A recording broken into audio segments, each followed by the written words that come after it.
اور میں نے جو جملہ کہا وہ جذبات میں نہیں کہا کہ یہ قبر پرستی کا اڈا حقیقت میں برائی کا، بدعقیدگی کا، شرک پھیلانے کا مرکز ہے۔ احمد رضا خان بریلوی صاحب کی کتاب ملفوظات احمد رضا، اس کے ایک واقعے کو سنیے جو ہمارے اس دعوے کی دلیل کے طور پہ چمکتا ہوا نور ہے۔ یہ سمجھانے والوں کے سینے سے اندھیروں کو ہٹانے کے لیے کافی ہے کہ قبر پرستی کے یہ مراکز بے حیائی کے مراکز ہیں۔ عبد الوہاب شاہرانی سید بدوی کبیر کے میلے میں حاضر ہو رہے، راستے میں ایک کنیز پہ نظر پڑی جو کسی تاجر کی کنیز تھی۔ شاہرانی صاحب کو اچھی لگی لیکن مجبور تھے بھی، وہ بہت بڑے تاجر کی تھی، نظریں جھکا لی، سر نیچے کر لیا۔ جب بابا جی کی قبر پہ آئے تو سید بدوی کبیر نے پوچھا تمہیں اچھی لگی؟ کہا پیر سے کیا پردہ؟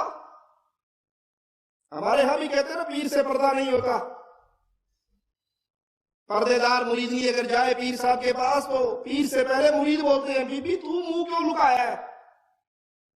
پردے دار عورت ہوں، پردہ کرتی ہے۔ بیوقوف عورت، اگر اس پیر کو منہ نہ دکھایا، یہ تجھے پہچان نہ سکا، قیامت میں بخشائے گا کیسے؟ او بے غیرتی دا پھاٹک ہو دیندی، چنگی طرح ویکھ لے پیر جی، بھلی نہ نہیں۔ شاہرانی تمہیں وہ اچھی لگی؟ کہا پیر سے کیا پردہ جی، دل کو بھا گئی۔ کہا جاؤ ہم نے تمہیں دی۔ مرید پریشان ہو گیا کہ بابا جی مجھے دے رہے ہیں، وہ تو کسی تاجر کی کنیز ہے۔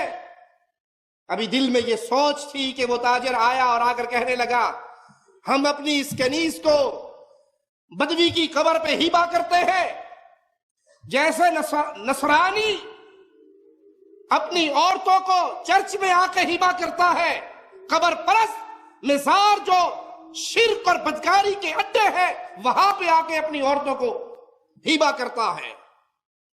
وہ تاجر یہ کہہ کے واپس مڑا۔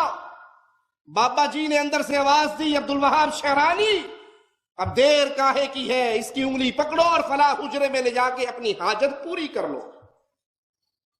یہ بدکاری کے مرکز نہیں تو اور کیا ہے؟ تمہارے بابا جی سنتے بھی ہیں، دیکھتے بھی ہیں، راستے میں نظر پڑ جائے مرید کا حال جاننے کے لیے پوچھتے بھی ہیں۔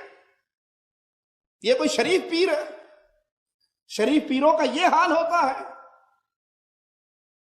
یہ برائی کے مرکز ہے، یہ قبر پرستی کے اڈے پہ حیائی کے مرکز ہے، یہ انسانیت کو جہنم کا ایندھن بنانے والے مرکز ہے۔